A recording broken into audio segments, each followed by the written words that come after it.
My daughter took away my seat at the Father's Day dinner, telling me the best gift I could give was ending up in a nursing home. She then presented her father-in-law with tickets for a 15,000 cruise and showed me the door. I walked away, my heart aching from the betrayal. But in that moment, I knew this wasn't over. On Monday, I stopped payment on her mortgage check. From now on, she would have to pay for everything herself. I adjusted my best collared shirt one last time before walking through the heavy glass doors of the Oak Barrel Steakhouse. The familiar weight of the photo frame in my jacket pocket was a constant reminder of my purpose. It was Sarah's first-grade picture, a gap-toothed grin shining from her 7-year-old face, carefully wrapped in tissue paper like a precious gem. "Table for Miller," I told the hostess. She guided me through the softly lit restaurant with its trendy Edison bulbs and dark wood paneling. The Tuesday evening was quiet, mostly couples enjoying hushed conversations over their meals. Then I saw the table. 3 place settings, 3 chairs. Sarah and her husband, Mike, were already there, their wine glasses half empty and the bread basket nearly gone. There was no seat for me. "Dad, what are you doing here?" Sarah's voice cut through the dining room, sharp enough to make nearby diners turn their heads. She looked utterly shocked, as if I had just stumbled into a private event. I stood there, clutching my jacket, the edges of the photo frame pressing into my side. "It's our Father's Day dinner, honey. You invited me 3 days ago?" "No, I didn't." She took a long sip of her wine, her wedding ring glinting in the light as she placed the glass down. "I specifically told you we were celebrating with family." Mike didn't bother to look up from his phone, his thumb endlessly scrolling. The blue light from the screen reflected off his glasses, making him appear younger than 35. "I am family," I said, my voice softer than I had intended. "Are you?" Sarah's laugh was cold and empty. "Because the real gift would be you finally moving into the Golden Years residence. That would free up some resources for the people who actually matter." The restaurant's ambient noise faded into a dull hum. I remembered our argument from 3 days prior, when she had demanded I sell the house and give her half the proceeds. I could still see her standing in Mary's kitchen, pointing at the mortgage documents as if they were evidence against me. "Sarah, honey, don't," she said, holding up a hand. "Just don't." That's when I saw them, an older couple approaching our table. The man wore a crisp navy blazer, and the woman carried a small gift bag. It was Mike's parents, my replacements. "David, Susan." Sarah's voice instantly changed, the icy tone replaced with warm honey. She jumped to her feet and hugged them both. "You made it. I was so worried about the traffic." "Wouldn't miss it for the world," David said, taking the seat that should have been mine. "Mike has been raving about this place for weeks." Sarah reached for the elegant gift bag, her face alight with genuine excitement. "I have something special for you both." She pulled out an envelope, her hands nearly trembling. "A cruise to the Caribbean," Susan gasped. 2 weeks, all-inclusive." "Sarah, this must have cost $15,000, David said, looking amazed. "Only the best for my favorite in-laws," Sarah beamed, watching their faces light up. David looked over at me, a puzzled expression on his face. "That's incredibly generous, Sarah. What did you get for your own father?" I felt all their eyes on me, standing there in my carefully pressed shirt, my hands empty except for the small photo frame burning a hole in my pocket. "Determination," I said. Then I turned and walked out. I turned. I couldn't drive the truck. My hands were shaking too much to grip the wheel, and I needed the cool night air to clear my head. The streets of Denver stretched out before me like a map of memories, each corner a reminder of the daughter I thought I knew. The elementary school playground was empty under the streetlights, its metal swings swaying gently in the evening breeze. I stopped at the fence, remembering how I taught Sarah to pump her legs, to lean back and feel the wind rush through her hair. She must have been 6 or 7, squealing with joy each time she soared higher. "Push me to the moon, Daddy! Push me to the moon!" I'd worked double shifts that summer, coming home covered in grime and pipe sealant, but I always found the energy for the playground. Mary would pack sandwiches and we'd have a family picnic, spreading an old quilt under the big oak tree. 2 blocks down was the ice cream shop where we celebrated every good report card, every small achievement. Sarah had a favorite. Strawberry with extra rainbow sprinkles. She'd order it with such a serious expression, as if she were conducting a major business transaction. "1 scoop of strawberry with rainbow sprinkles, please." And make sure you put extra sprinkles on top. The community center brought back a flood of teenage memories. Dance lessons every Tuesday and Thursday. $60 a month that I barely had, but I scraped it together. Sarah, in her black leotard and pink tights, her hair in a perfect bun, would practice pirouettes until her feet were raw. I took a second job back then, weekend plumbing for the hospital, just to cover the costs. Dance lessons, braces, college prep courses. Mary would show me the bank statements, worry lines etched on her forehead. "John, we can't keep this up. We'll manage," I'd always say, because that's what fathers do. She's our investment in the future. The acceptance letter from the University of Colorado arrived on a Tuesday. I was fixing a leak at the Johnson house when Mary called, crying with happiness. We celebrated with cheap sparkling wine and expensive dreams, already figuring out how to pay for 4 years of tuition. A second mortgage on the house, selling Mary's wedding ring to cover the first semester. Working Christmas Day for the overtime pay. But every Sunday, Sarah would call, telling us about her classes, her friends, her ambitions. "Dad, I'm learning so much. I'm going to be successful, just like you wanted." The night Mary was diagnosed, Sarah drove 4 hours from Boulder, still in her work clothes, clutching a bag of Mary's favorite cookies from a bakery near her campus. She held her mother's hand through chemotherapy, organized her medication schedules, and took time off work for doctor's appointments. "We'll beat this, Mom. We're strong women, remember?" But cancer doesn't care about strength. 3 years ago, Mary passed away on a Tuesday morning, with Sarah and me on either side of her hospital bed.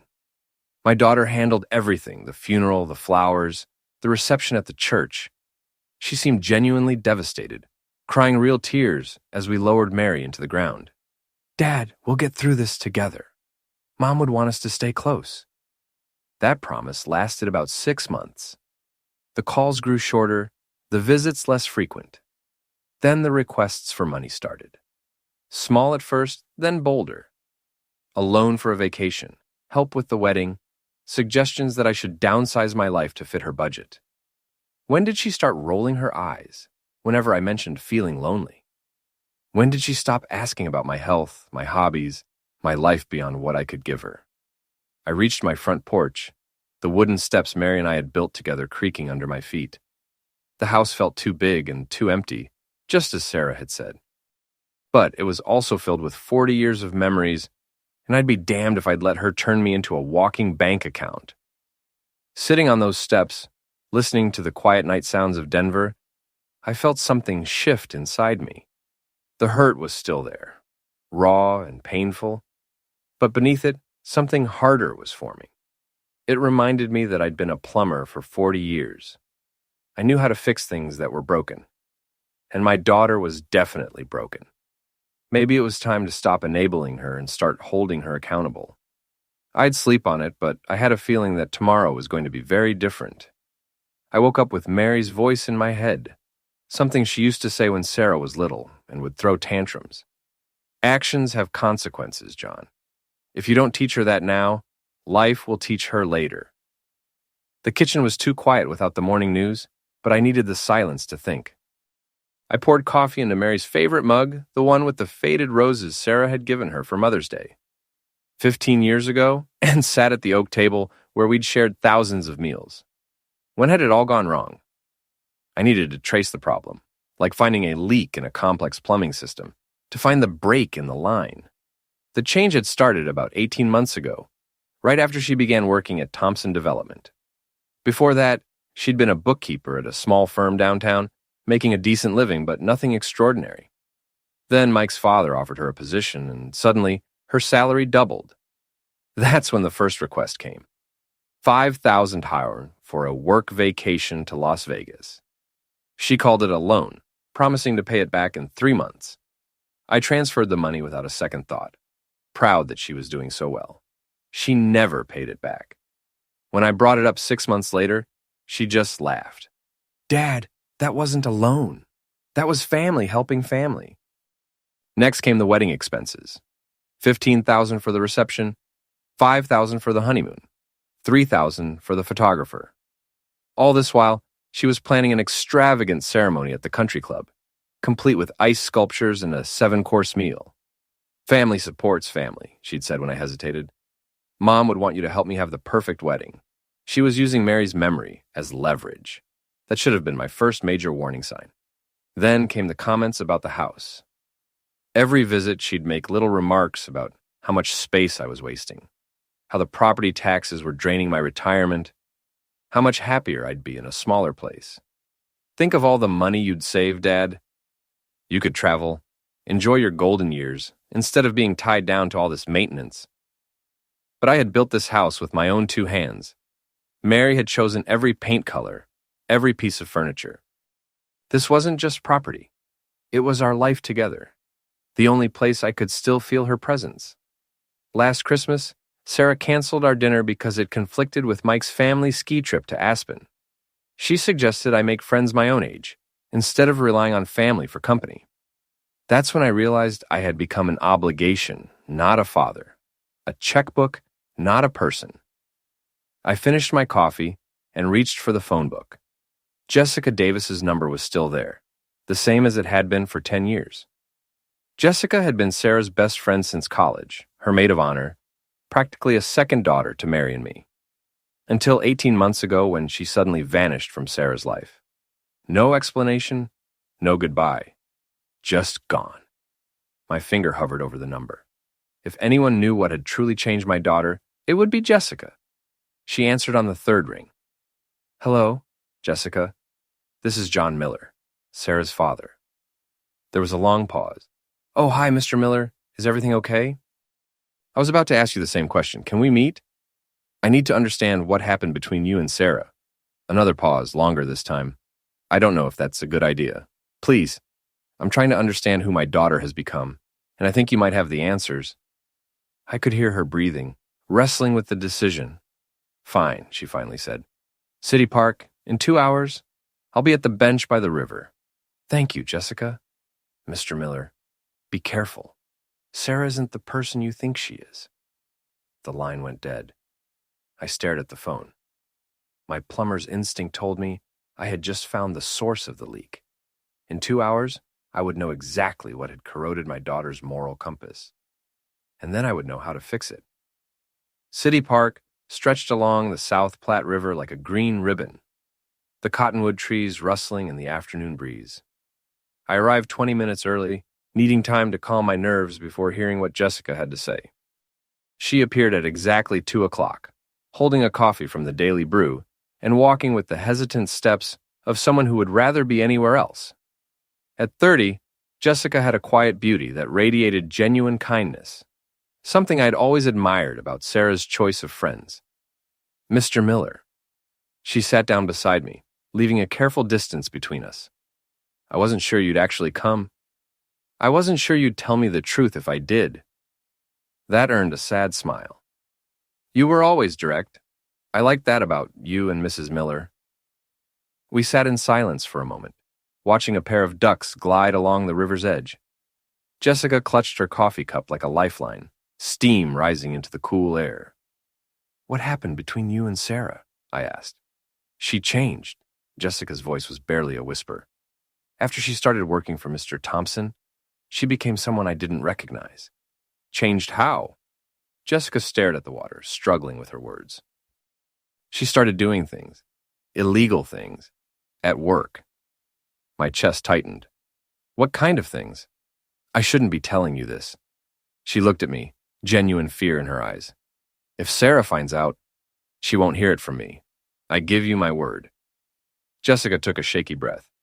She's been stealing from Thompson Development, embezzling money through fake invoices.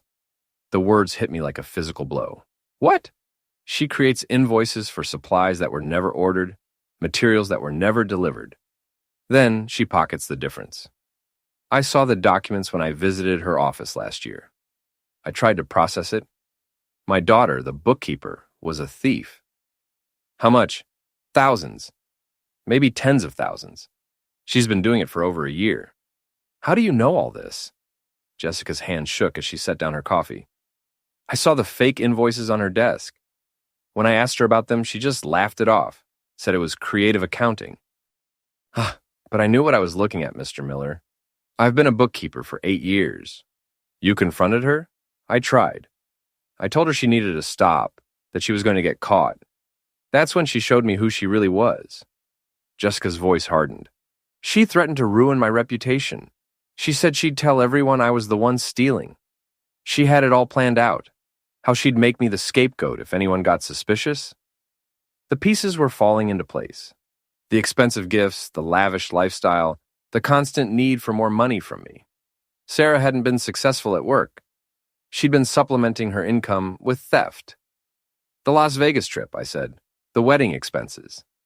Stolen money, all of it, Emily confirmed, wiping her eyes. I tried to stay friends with her, hoping she'd come to her senses. But she just got worse, more brazen. She started buying expensive gifts for Mike's family, trying to buy their love with money she'd stolen. Why didn't you report her? Because I was scared, Jessica's voice cracked. Sarah can be vindictive, Mr. Miller. She knows things about people, keeps track of their weaknesses. She told me exactly how she'd destroy my career, my reputation, and I believed her. I thought about the woman who had dismissed me at the restaurant, who had suggested I belonged in a nursing home. That woman was capable of anything. I'm sorry, Jessica continued. I should have been braver. I should have protected you from her. You were protecting yourself. That's human. But she's been using you, Mr. Miller. All those loans, all those requests for money. She's been living off your retirement while stealing from her employer. She doesn't need your help. She just wants it. I stood up, needing to move. The anger was building inside me, but it was a cold, calculating anger now. Jessica, I need you to promise me something. What? If anyone asks, we never had this conversation.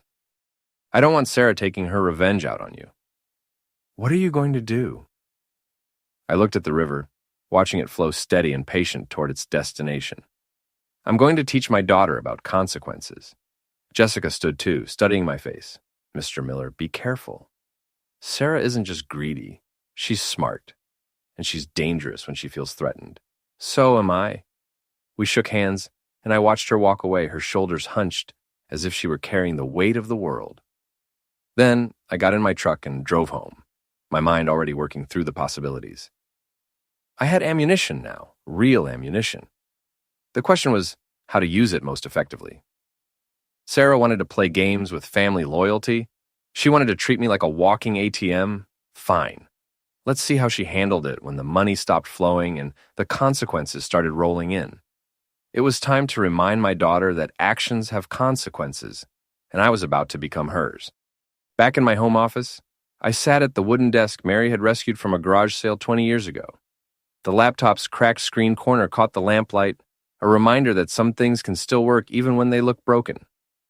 I needed to be smart about this, methodical, like troubleshooting a complex plumbing system. Find the right pipe, make the right connection, test the system. First, research. I spent an hour learning about anonymous email accounts, proxy servers, and digital footprints. The internet had plenty of advice for people who needed to disappear electronically, at least for a little while. At 9 the next morning, I drove to the Denver Public Library. The computer lab was nearly empty, save for 2 college students typing papers, and an elderly woman reading the news online. Perfect.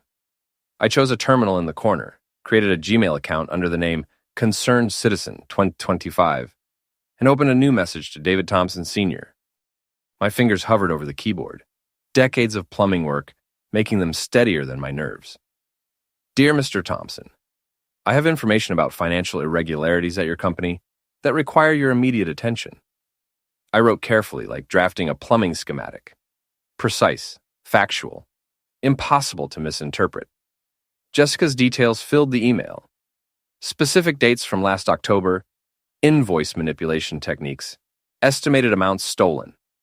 I mentioned the expensive purchases, the cruise tickets, the designer handbags I'd seen Sarah carrying, the luxury car lease she'd somehow afforded on a bookkeeper's salary.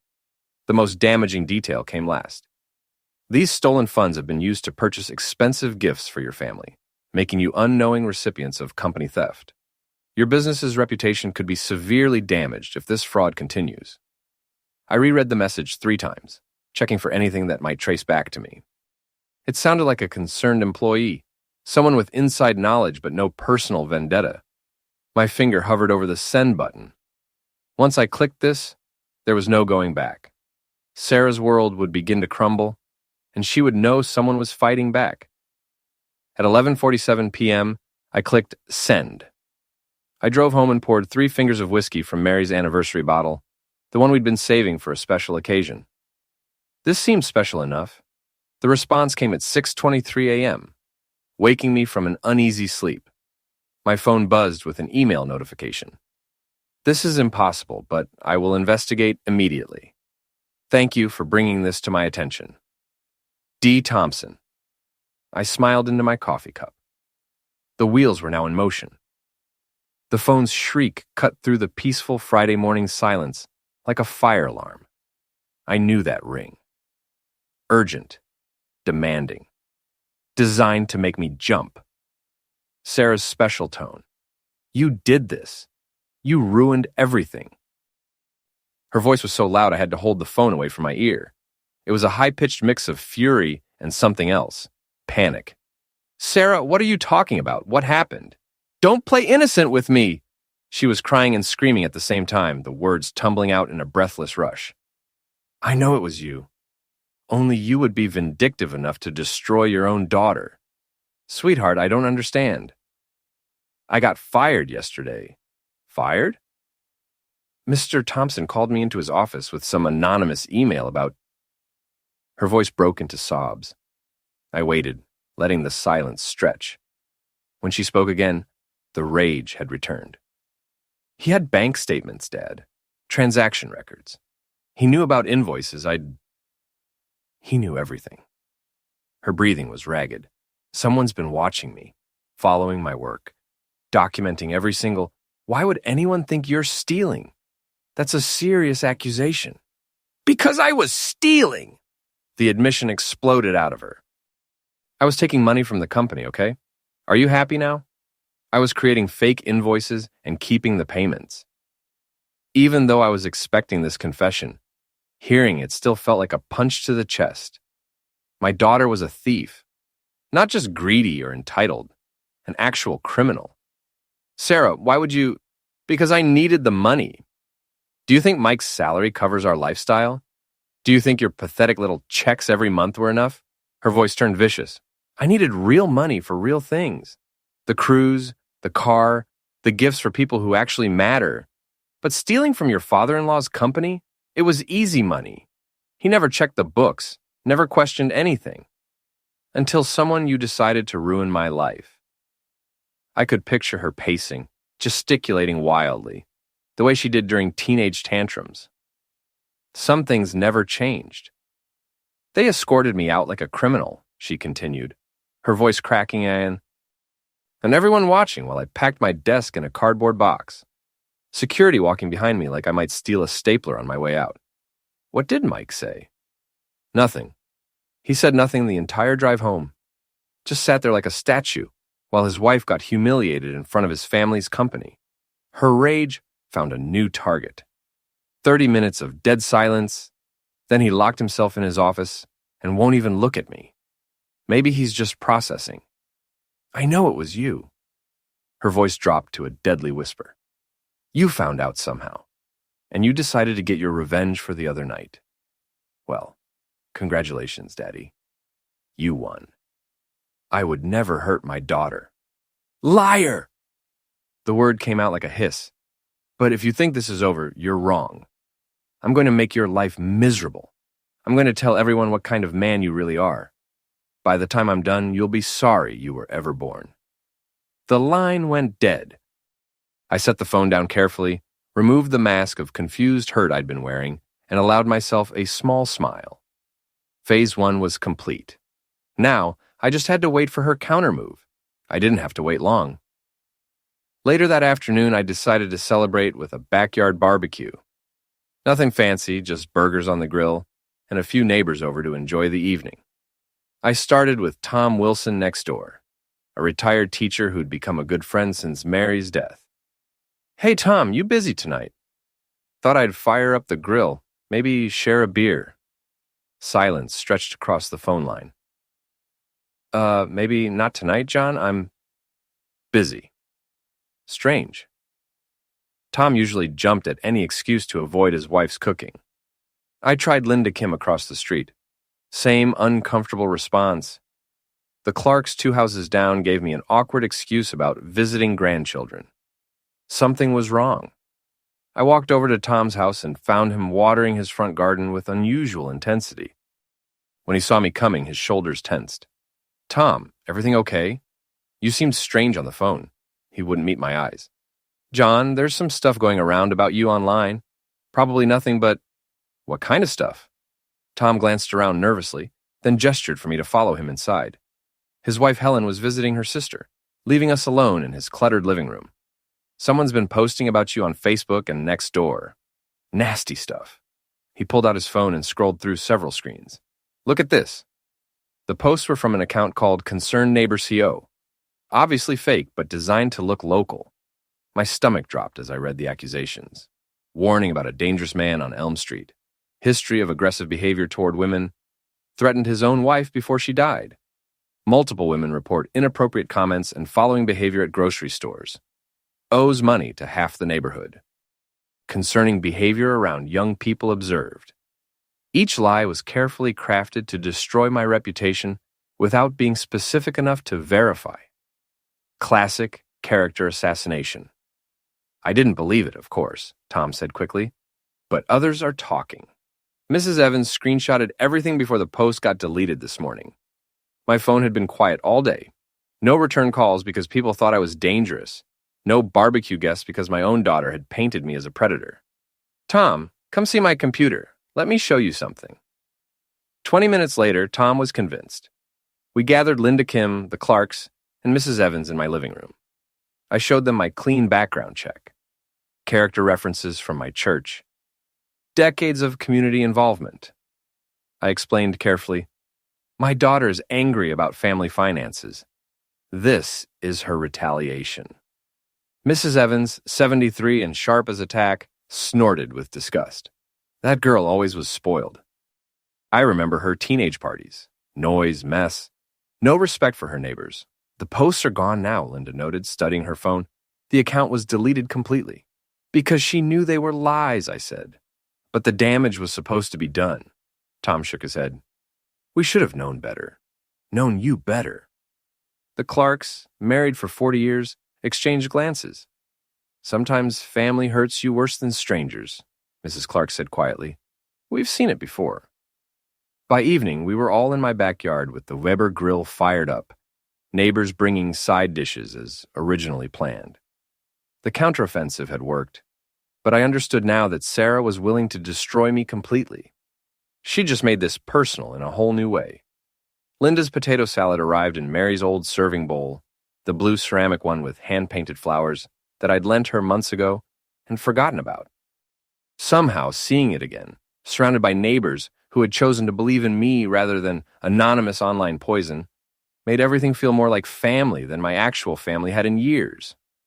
Tom wheeled over his beer cooler, ice clinking against the bottles. "Premium stuff tonight, John. Figure you've earned it." Mrs. Evans clutched a manila folder like evidence in a trial.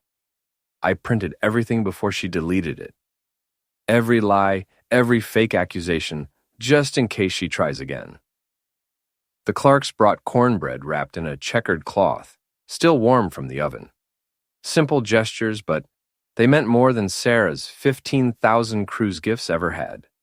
I flipped burgers on the old Weber grill, listening to the familiar sizzle that reminded me of countless summer evenings with Mary.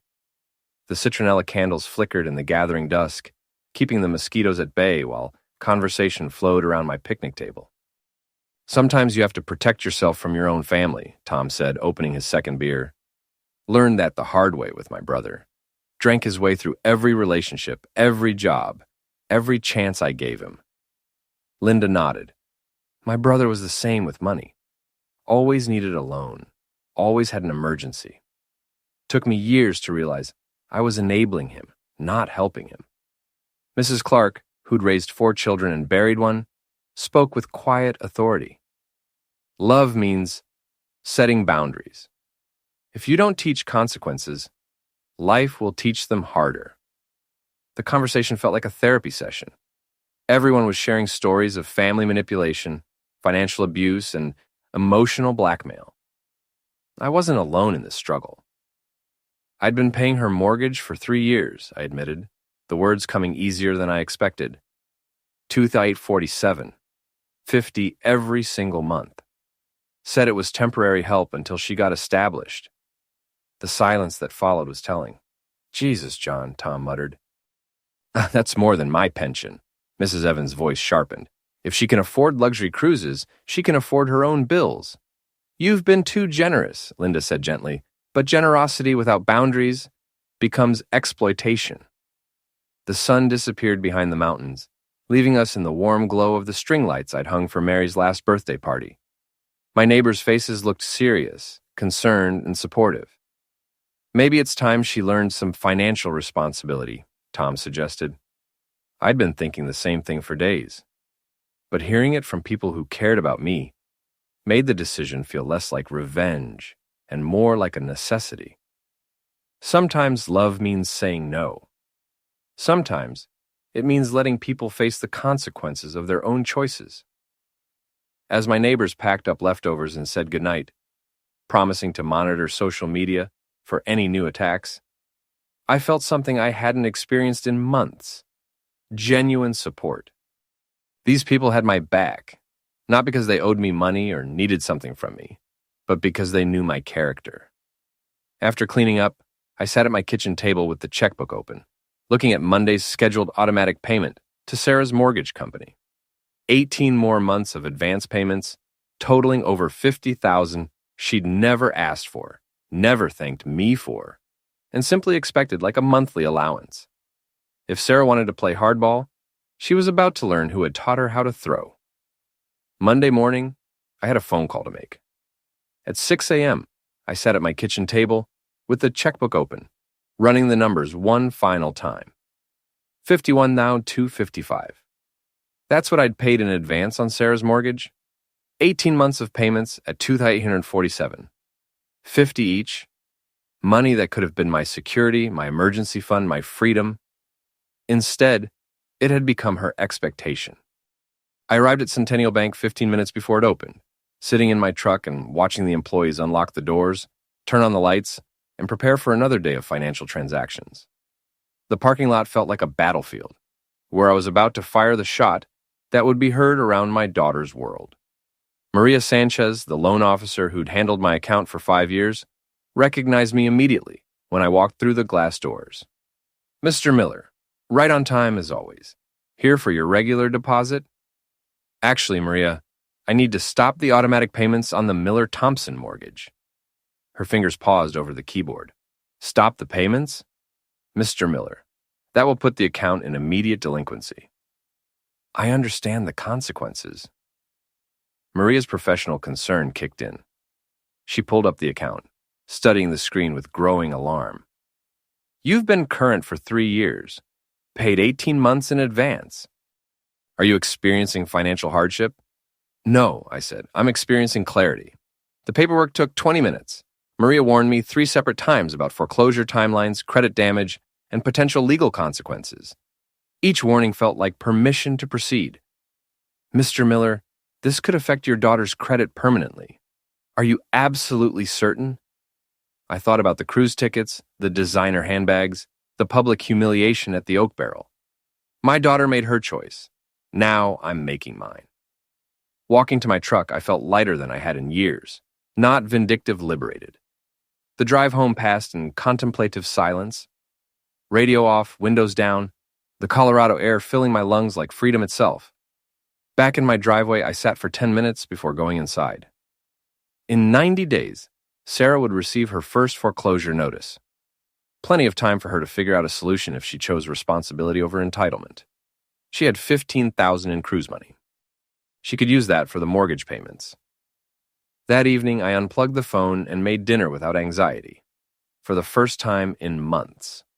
Whatever came next, I was ready. 3 months passed, like a season changing in Colorado. Slowly at first, then all at once. January's bitter cold gave way to March's tentative warmth, and I discovered what peace felt like. My new routine started with morning walks around the neighborhood, sometimes borrowing Rex, Tom Wilson's golden retriever, for company. I joined the library's book club, helped Linda Kim troubleshoot her computer problems, and had weekly coffee with Mrs. Evans, who kept me updated on neighborhood gossip with the efficiency of a small-town newspaper. I fixed the squeaky porch steps that had annoyed Mary for years, painted the kitchen a cheerful yellow she'd always wanted, and cleaned out the garage until I could actually park the truck inside. Simple projects. But each one felt like reclaiming pieces of my life that had been held hostage by family drama. April 15th found me kneeling in Mary's garden, planting tomatoes in the rich soil she'd spent years cultivating. The phone started ringing at 2:17 p.m. I could hear it through the open kitchen window, but I stayed focused on my task. Another ring, then another. By the fourth ring, curiosity won. I wiped the dirt from my hands with an old towel and walked inside, checking the caller ID. Sarah. I let it ring twice more before answering. Hello? Dad? Her voice sounded different, smaller, broken. I don't understand what happened. The bank sent a notice. What kind of notice? A foreclosure warning. The words came out choked with tears. It says the payments stopped in January, but you've been paying. You always pay. I sat down at the kitchen table, still holding the towel. Have you been making the payments yourself? No, I thought you were handling it.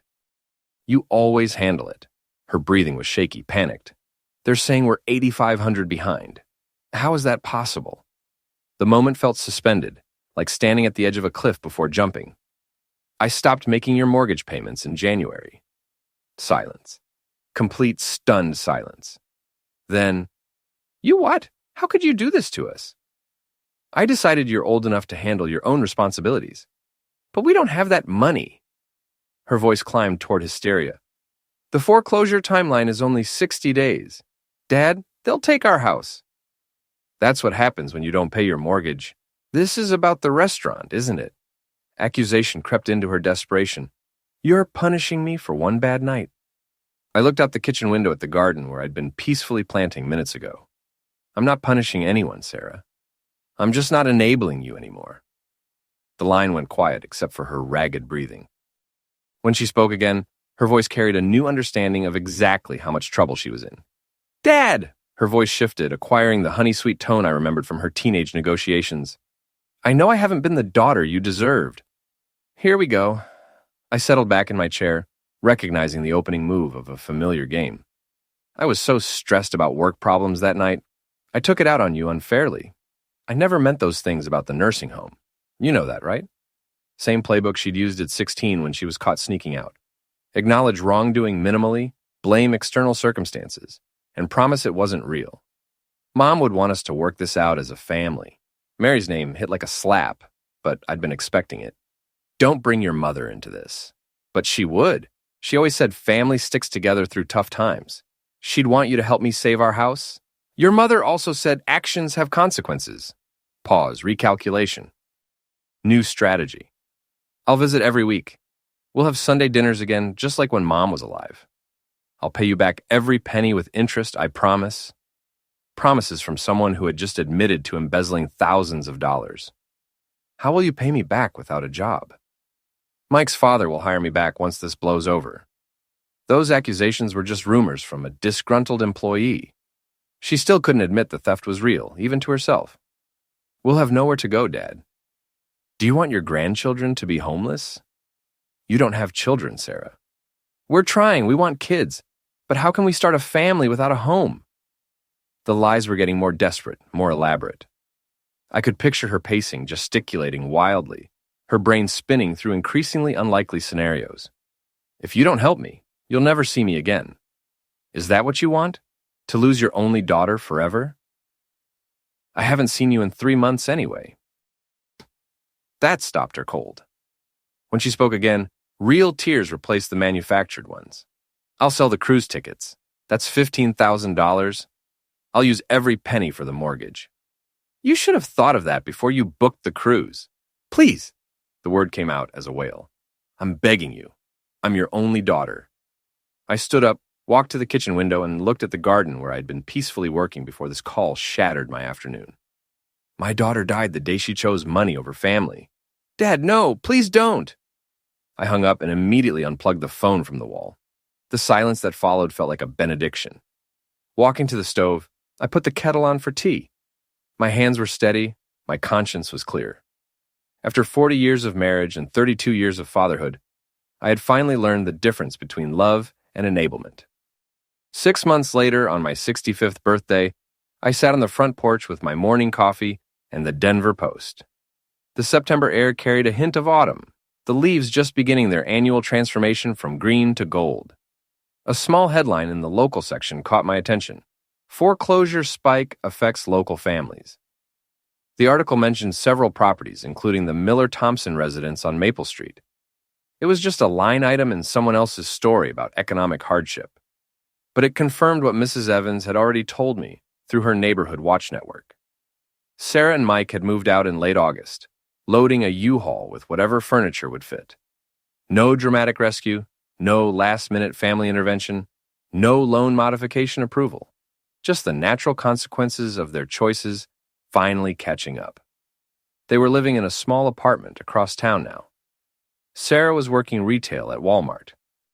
Mike had found part-time construction work with a crew that wasn't owned by his father. David Thompson Sr. had maintained his distance after the embezzlement investigation confirmed every detail in my anonymous email. Real life, real jobs, real consequences. My own life had continued its quiet improvement. The book club introduced me to authors I'd never considered. The gardening group taught me techniques Mary would have loved.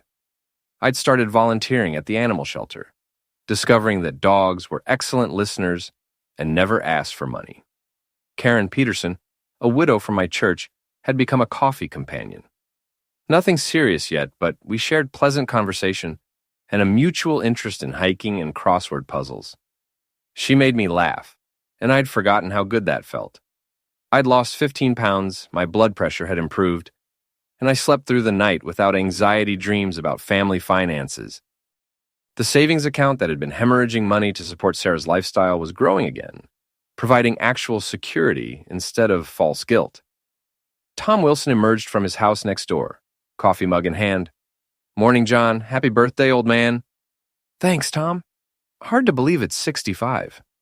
You did the right thing, you know. Tough love works." Mrs. Evans appeared from across the street with her characteristic directness. That girl needed to learn that life isn't free. You saved her from herself, even if she's too stubborn to see it yet. This afternoon, I was scheduled to teach basic plumbing skills to teenagers at the community center kids who wanted to learn a trade, earn an honest living, and build something with their own hands. Tonight, several neighbors would join me for a birthday dinner, simple food shared with people who valued my company, not my checkbook. Looking at the garden Mary had started and I had continued, I felt her approval like the morning sunshine. She would have supported my decision, understood the necessity of letting our daughter face reality. The phone rang inside the landline I'd reconnected last month, when the calls started coming from positive sources, the library, volunteer coordinators, friends making plans. I didn't jump up to answer it. These days, the phone brought connection rather than crisis, and it could wait until I finished appreciating this perfect September morning. Some gifts take time to unwrap, but justice is always worth the wait.